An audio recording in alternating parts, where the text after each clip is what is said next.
बोलिए श्लोक। या निशा सर्वभूतानां या निशा सर्वभूतानां तस्यां जागृति संयमी तस्यां जागर्ति संयमी यस्यां जागृति भूतानि यस्यां जागृति भूतानि सा पश्यतो मुनेः सा निशा पश्यतो मुनेः न हि कश्चित् कर्मपि न हि कश्चित् क्षणमपि जातु तिष्ठत्य कर्मकृत् जातु तिष्ठत्य कर्मकृत् कारते ह्यवशः कर्म कार्यते ह्यवशः कर्म सर्वप्रकृतिजगुणे सर्वः प्रकृतिजैर्गुणैः यज्ञार्थार्थकर्मणोऽन्यत्र यज्ञार्थात् कर्मणोऽन्यत्र लोकोऽयं कर्मबन्धनः लोकोऽयं कर्मबन्धनः कर्म कौन्तेय तदर्थं कर्म कौन्तेय मुक्तसङ्गसमाचरः मुक्तसङ्गसमाचरः यज्ञशिष्टाशिनः सन्तो यज्ञशिष्टाशिनः सन्तो मुच्यन्ते सर्वकिल्बिषे मुच्यन्ते सर्वकिल्बिषैः भुञ्जते ते त्वं पापा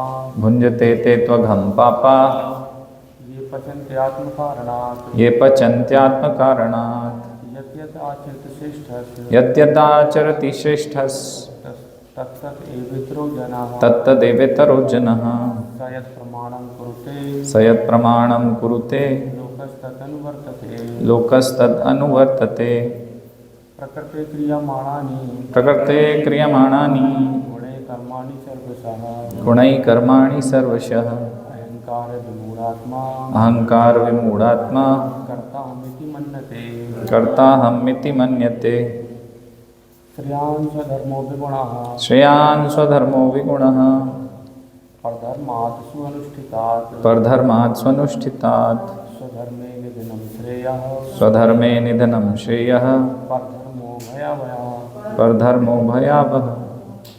श्रीभगवानुवाच श्रीभगवान् उवाच काम एष क्रोधेश काम एष क्रोध एष रजोगुणसमुद्भवः रजोगुणसमुद्भवः महाशनो महापाप्मा महाशनो महापाप्मा विद्येन महिवेरिणम् विद्येन मिहवैरिणम् इन्द्रियाणि पराण्याहुः इन्द्रियाण्यपराण्याहुः इन्द्रियेभ्यः परं मनः इन्द्रियेभ्यः परं मनः मनसस्तु परा बुद्धिः मनसस्तु परा बुद्धि यो बुद्धिः परतस्तु सः यो बुद्धे परतस्तु सः। श्रीभगवानुवाच श्री भगवान उवाच। आपके इसमें है क्या वो इसको नकुलपुरम जुड़ा है क्या? आपके मोबाइल से लाइव हो सकता है क्या?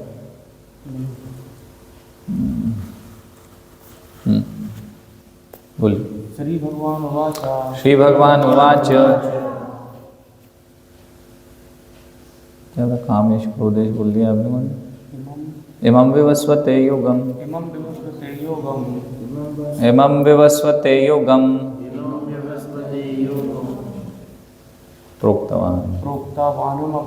प्रोक्तवाहनमव्ययम् विवस्वान् मनवे प्राह मनुरिक्ष्वाक्वे अब्रवीत् मनोरिक्ष्वाकवे ब्रवीत्। एवं परंपरा प्राप्तम् एवं परंपरा प्राप्तम् राजर्षयो विदुः इमं राजर्षयो विदुः इमं राजर्षयो विदुः सकाले नेह महता सकाले महता योगो नष्टः परन्तप। योगो नष्टा परम तप। तो हम मुकुंदमाला स्तोत्र श्लोक संख्या 5 मेरी पुस्तक में पेज नंबर 30 है। नास्था धर्मे न वसुनिचये नैव कामोपभोगे यद भाव्यम तद भवतु भगवन् पूर्वकर्मानुरूपम एतत् प्रार्थ्यम मम बहुमतं जन्म जन्मांतरेपि त्वत्पादाम्भोजरूह युग गता निश्चला भक्तिरतस्तु। शब्दार्थ अनुवाद।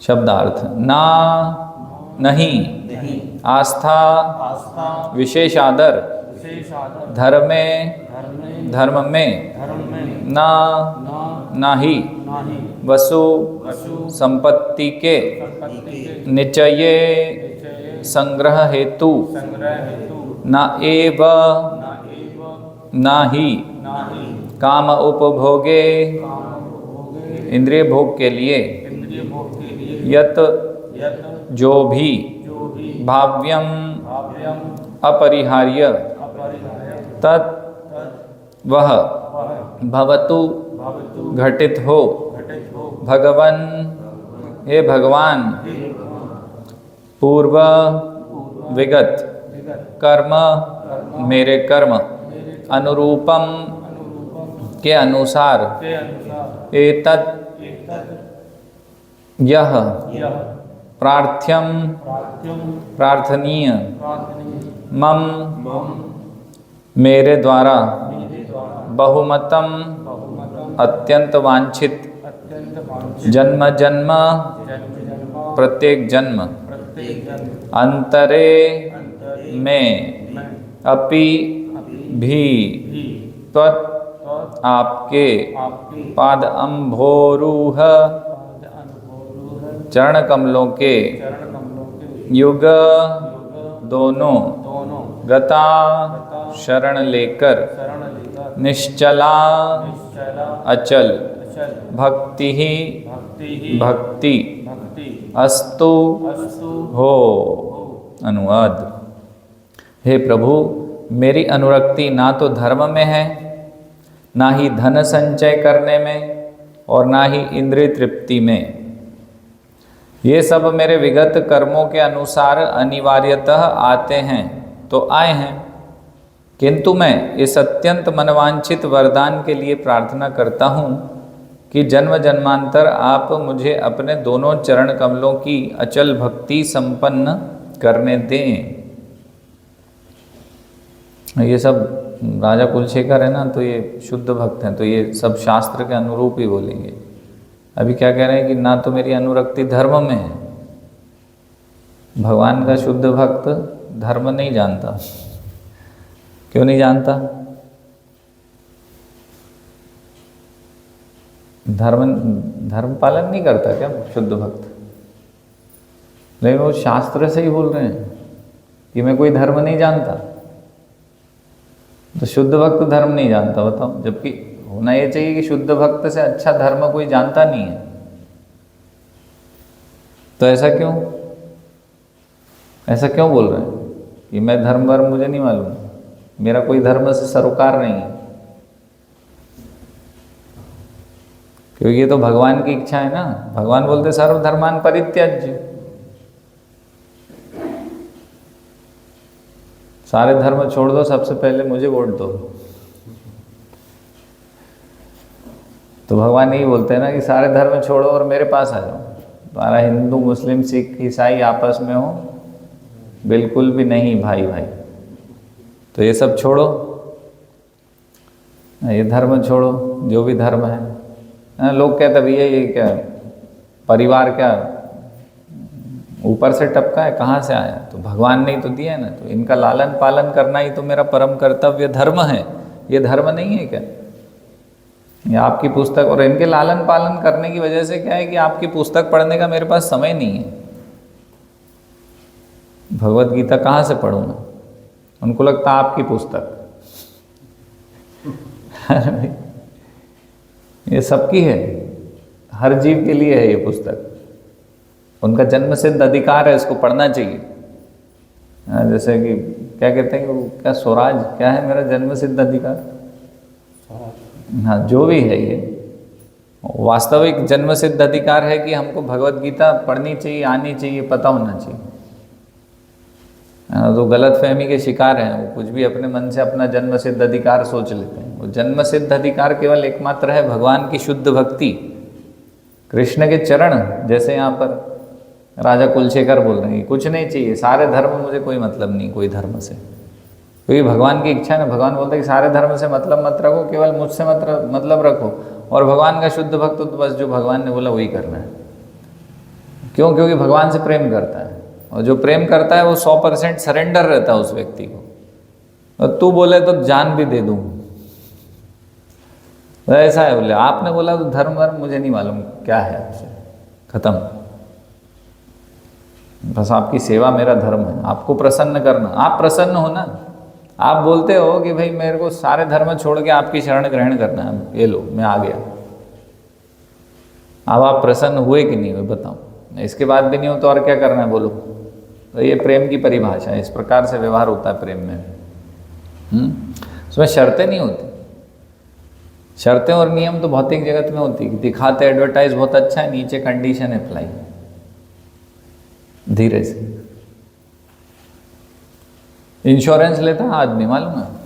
एक बार ऐसा हुआ, मेरे मित्र हैं तो सब इंश्योरेंस लेते हैं वो तो, और कंपनी देती है इंश्योरेंस, लाइफ इंश्योरेंस और ये हॉस्पिटल का क्या बोलते हैं उसको, मेडिकल पॉलिसीज, वो इंश्योरेंस लेते हैं।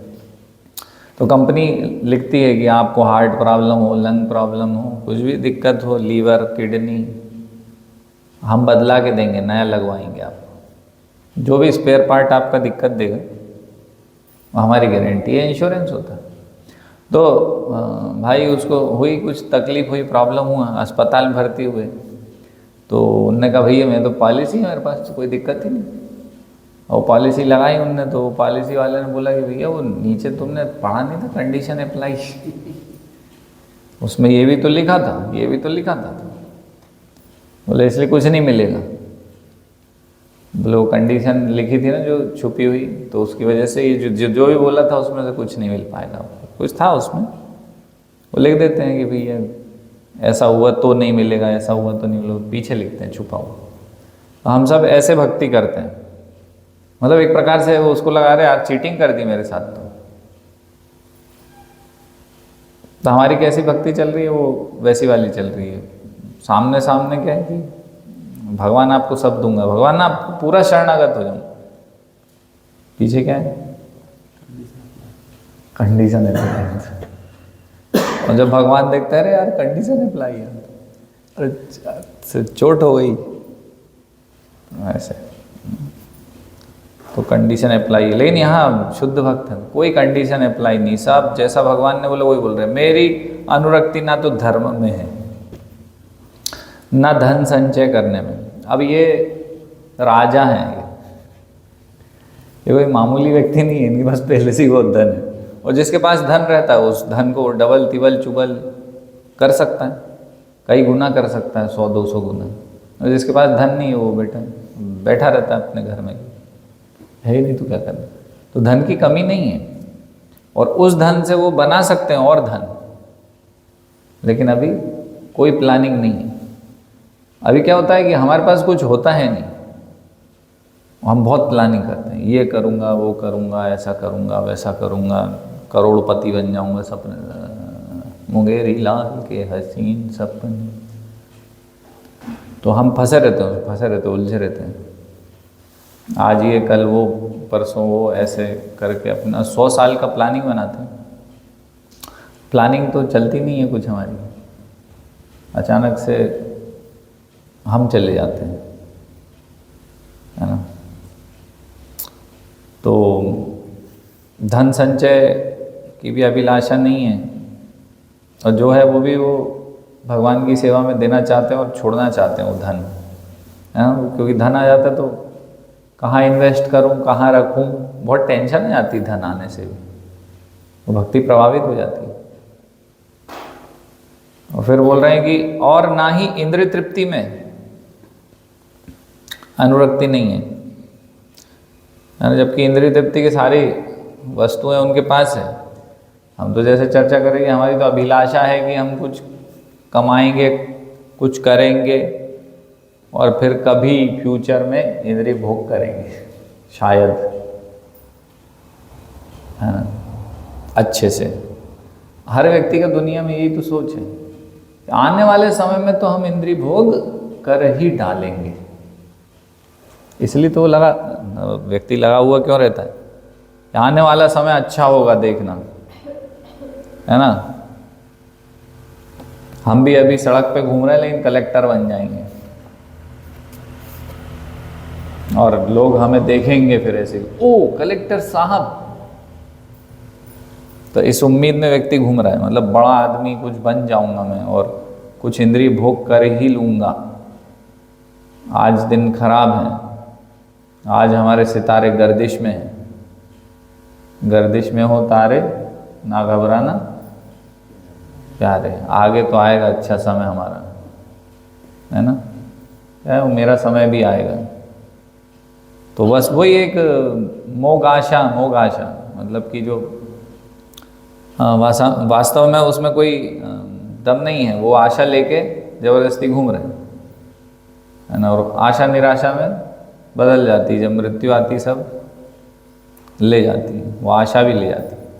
राजा कुलशेखर के पास सब कुछ है, इंद्रिय भोग भी है, धन भी है ना, और धर्मपरायण तो है ही, लेकिन कह रहे हैं ये कुछ नहीं, इससे मुझे कोई मतलब नहीं है।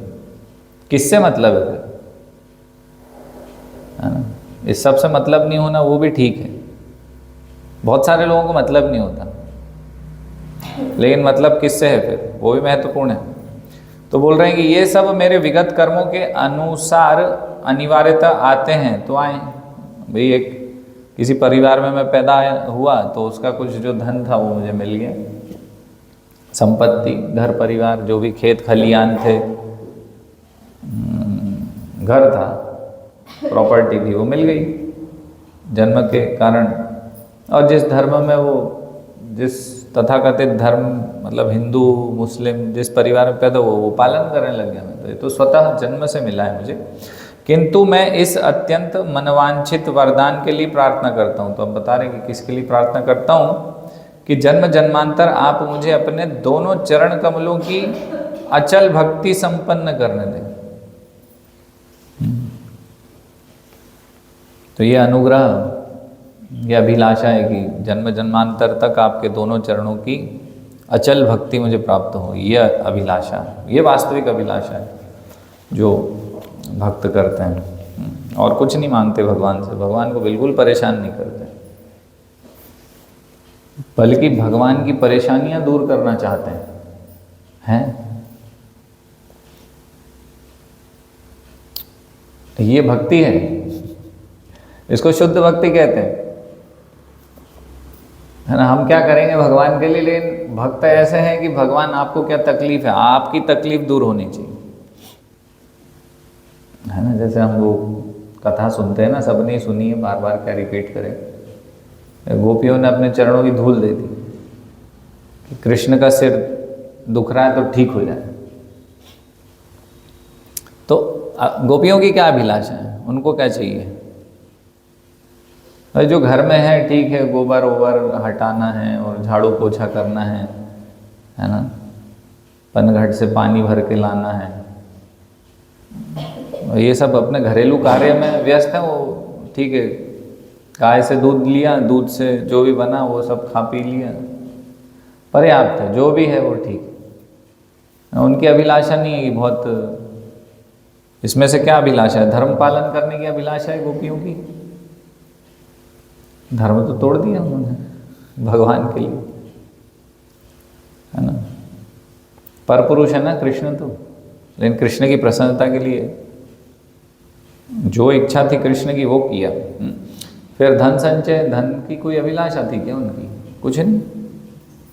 इंद्रिय तृप्ति, इंद्रिय भोग, वो तो कोई मतलब ही नहीं।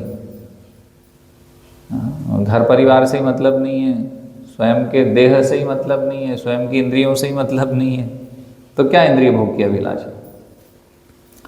कृष्ण कैसे प्रसन्न होते हैं, एक ही अभिलाषा है ना। उनको प्रसन्नता के लिए क्या चाहिए, तो भक्त क्या विचार करते हैं कि भाई भगवान किस चीज में खुश हैं वो मुझे करना है ना। और जिस चीज में भगवान खुश नहीं है तो, और ये शास्त्र कहते हैं, क्या कहते हैं, अनुकूल्यस्य संकल्प, प्रतिकूल्यस्य वर्जन। वही जो भक्तों का आचरण है वही शास्त्र है, और जो शास्त्र है वही भक्तों का आचरण है। तात्पर्य, मानव प्राणी ईश भावनामृत की ओर तब अग्रसर होते हैं जब वे खाने, सोने, स्वरक्षण करने तथा संभोग करने में के स्थूल भौतिक जीवन से परे जाकर चारित्रिक तथा नैतिक सिद्धांतों को विकसित करने का प्रारंभ करते हैं।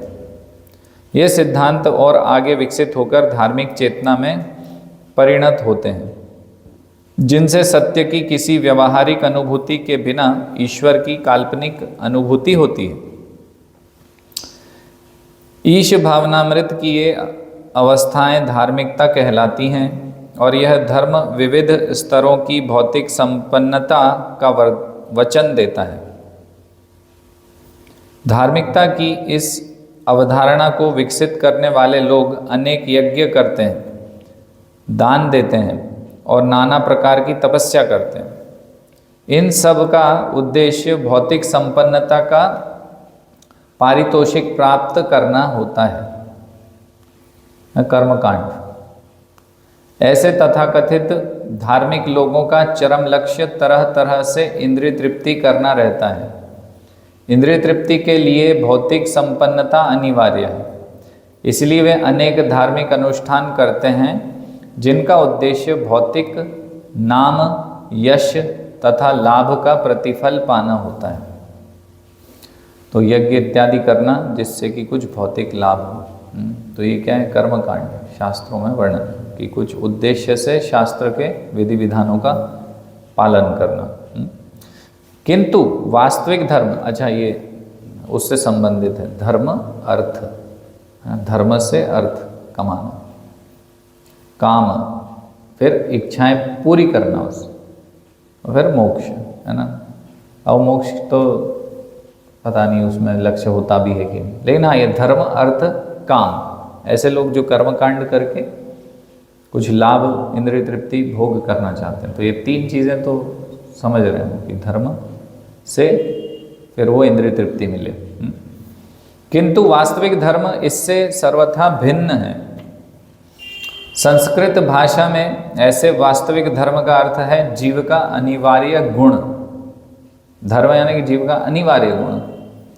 शास्त्र कहते हैं कि वह अनिवार्य गुण नित्य सेवा करने का है और इस सेवा का सही लक्ष्य परम सत्य पूर्ण पुरुषोत्तम भगवान कृष्ण है। तो धर्म क्या है? जीव का अनिवार्य गुण, और वो गुण क्या है? सेवा है। और सेवा किसकी है? पूर्ण पुरुषोत्तम भगवान श्री कृष्ण की सेवा है। ये वास्तविक धर्म है, ये कंप्लीट हुआ। भगवान कृष्ण तक जब सेवा पहुंची तब वो वास्तविक धर्म है, सनातन धर्म। भगवान की यह सनातन दिव्य सेवा भौतिक परिस्थितियों के अंतर्गत गलत दिशा में लग जाती है, क्योंकि यह हमारा जीव का अनिवार्य गुण है, स्वभाव है, तो फिर ये गलत दिशा में लग जाती है। और ऊपर बताई धार्मिकता, आर्थिक विकास, इंद्रिय तृप्ति, मोक्ष का रूप धारण कर लेती है, या हताशावश सारी भौतिक विविधता को नकारने का प्रयत्न रह जाती है। मतलब अभी भौतिक विविधता को नकारने का प्रयत्न मात्र रह जाती, तो इसका क्या अर्थ है?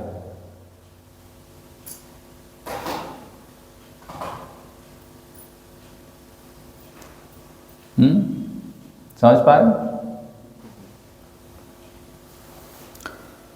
भौतिक विविधता को नकारने का प्रयत्न रह जाती है। एक चीज बताया कि भाई ये तथाकथित धार्मिकता, जब हम वास्तविक सेवा किसकी करनी है वो भूल जाते हैं, भगवान कृष्ण की, तो फिर इधर चले जाते हैं। कहाँ चले जाते हैं? तथाकथित धार्मिकता में, जहाँ से इंद्रिय भोग मिल जाए। मतलब क्या ही बहुत बड़ा कार्यक्रम कराऊंगा मैं, प्रदेश स्तर का कार्यक्रम कराऊंगा मैं, है ना। एक गांव में हम गए थे तो बहुत बड़े व्यक्ति मिले, तो उन्होंने स्विमिंग पूल वगैरह दिखाया घर में, तो हमारे भक्त सब वो स्विमिंग पूल में फोटो वोटो खींच रहे थे। भूल गए कि वो कृष्ण भक्त हैं और भक्ति करने और भक्ति देने आए हैं। उद्देश्य ही भूल जाते हैं हमारे भक्त कभी कभी। तो फोटो खिंचाए बिना नहीं गए वहाँ से। खूब बोला हमने कि भाई पुस्तक वितरण कर लो, तो नहीं फोटो खींचेंगे। खूब मज़ा आ रहा था। तो वास्तव में वो व्यक्ति दिखा रहे थे और बोल रहे थे कि हम प्रभु जी आपका कार्यक्रम करेंगे, प्रदेश स्तर का करेंगे, स्टेट लेवल का प्रोग्राम। पढ़ा मतलब धर्म से क्या होगा? पोजीशन मिलेगी, चुनाव जीतेंगे। उसका क्या अर्थ है? भैया हम तो 2-4 लोगों में कार्यक्रम करने वाले लोग हैं, छोटे मोटे, हमें थोड़ी चाहिए प्रदेश स्तर का कार्यक्रम। आप हमारी बात ही सुन लो, वही बहुत है हमारे लिए, 1 to 1 बस, ज़्यादा नहीं चाहिए हमें। आप धोती कुर्ता तिलक लगा लो, भगवद गीता पढ़ लो, हरे कृष्ण महामंत्र जप कर लो, हम तो इसलिए आए हैं। हम तो प्रदेश स्तर का कार्यक्रम करने का आयोजन करने कह रहे हैं आपसे। लेकिन क्या है, तथाकथित धार्मिकता, तिलक लगाएंगे टन, लाल पीला हरा नीला जो भी मिला, जैसे भी मिला, मन मज़ा आना चाहिए बस। कई लोग हैं जो कभी ऐसे हो जाते हैं, कभी ऐसे हो जाते हैं, कभी कैसे हो जाते हैं, बदलते रहते हैं, तो उनको पता नहीं वास्तव में। तो अच्छा है जिस स्तर पे भी धर्म से जुड़े, अच्छा है, लेकिन ये पूर्ण ज्ञान नहीं है कि भाई कृष्ण का मैं सेवक हूँ और सेवा कृष्ण की होनी चाहिए, स्वयं सेवक नहीं होना चाहिए व्यक्ति को। तो यहाँ इसलिए बता रहे कि तथाकथित धार्मिकता में घुस जाएगा वो, भगवान की सेवा भूल जाएगा, तो यह आर्थिक विकास करने लग जाएगा, कुछ भी करने लगते हैं फिर ये लोग, और उसको समझते हैं धर्म। और ये सर्वश्रेष्ठ है, पब्लिक की सेवा, समाज सेवा इज़ द बेस्ट सेवा। भूल गए वो, बेस्ट सेवा भगवान की थी तो समाज की सेवा में घुस गए। इंद्रिय तृप्ति, साधुजन भी घुस जाते हैं समाज की सेवा में, क्योंकि वो वास्तव में उनकी भी चेतना नहीं है, उनको पता नहीं है कि अभी वास्तव में किसका सेवक हूँ, कृष्ण का दास हूँ, कृष्ण का सेवक। वो जाते उस दिशा में है, लेकिन फिर लड़खड़ा के समझ नहीं पाते, भ्रमित होकर वापस ही आ जाते हैं। आर्थिक विकास, समाज सेवा, तथाकथित यज्ञों के द्वारा लाभ, इसमें फंस जाते हैं। फिर उसके बाद मोक्ष की भी बातें करते हैं, बातें ही करते हैं, क्योंकि वास्तविक मोक्ष क्या है वो जानते नहीं। वास्तविक मोक्ष क्या है? वास्तविक मोक्ष यही है कि हम जहाँ भी हों कृष्ण की सेवा में 100% हों। क्या है मोक्ष? मोक्ष क्या केवल भगवत धाम जाना है क्या? भगवान के धाम जाने को मोक्ष कहेंगे क्या? नहीं। मोक्ष वो है कि जहाँ भी हो वहाँ 100% भगवान की सेवा में हो, वो मोक्ष है। तो वास्तविक मोक्ष जानते नहीं। अब जब वो सेवा ही कहीं और लगी हुई है उनकी, तो व्यक्ति मोक्ष कहाँ से जानेगा? वास्तविक मोक्ष किसको कहते हैं? अब फिर अगले पॉइंट वापस उस पर आ रहा हूँ कि भाई फिर क्या है, या तो ये 4 चीज़ों में फंस जाता व्यक्ति, या फिर का रूप धारण कर लेती है, या हताशावश सारी भौतिक विविधताओं को नकारने का प्रयत्न रह जाती है। मतलब कि जो भगवान ने विविध बनाया है सब कुछ, आध्यात्मिक जगत है, फिर ये एक रजोगुण तमोगुण सतोगुण का जगत है, तो विविधताएं हैं ना, वैरायटी है ना। 84 लाख योनियाँ हैं, उसमें भगवान की तटस्थ शक्ति फंसी हुई है 84 लाख योनियों में। तो ये विविधता है ना, भगवान अलग, तत्व अलग, भगवत तत्व, जीव तत्व अलग है ना।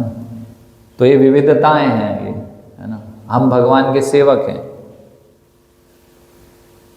भगवान सेव्य है, तो ये सब भूल जाते हैं। विविधता नहीं है, बस सब एक,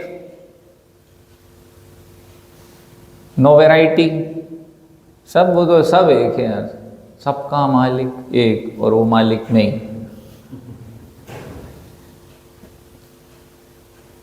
है ना। तो भ्रम है ये अपने आप में वाक्य शास्त्र विरोधी है। मतलब सबका मालिक एक, लेकिन वो प्रश्न छोड़ के चले गए सब, भाई कौन है भैया, कौन है ये सबका मालिक? तो प्रश्न ही रह गया ना। इसलिए प्रभुपाद ठोक के बोल देते हैं कि सबका मालिक कृष्ण है, सबका मालिक कृष्ण है। यहाँ पे वो पूर्णता आती, स्पष्टता आती है कि ईश्वरा परम कृष्ण सच्चिदानंद विग्रह। हरे कृष्ण। कोई प्रश्न? तो विविधता है, विविधता है ना। सब कुछ ऐसा नहीं है कि एक ही है।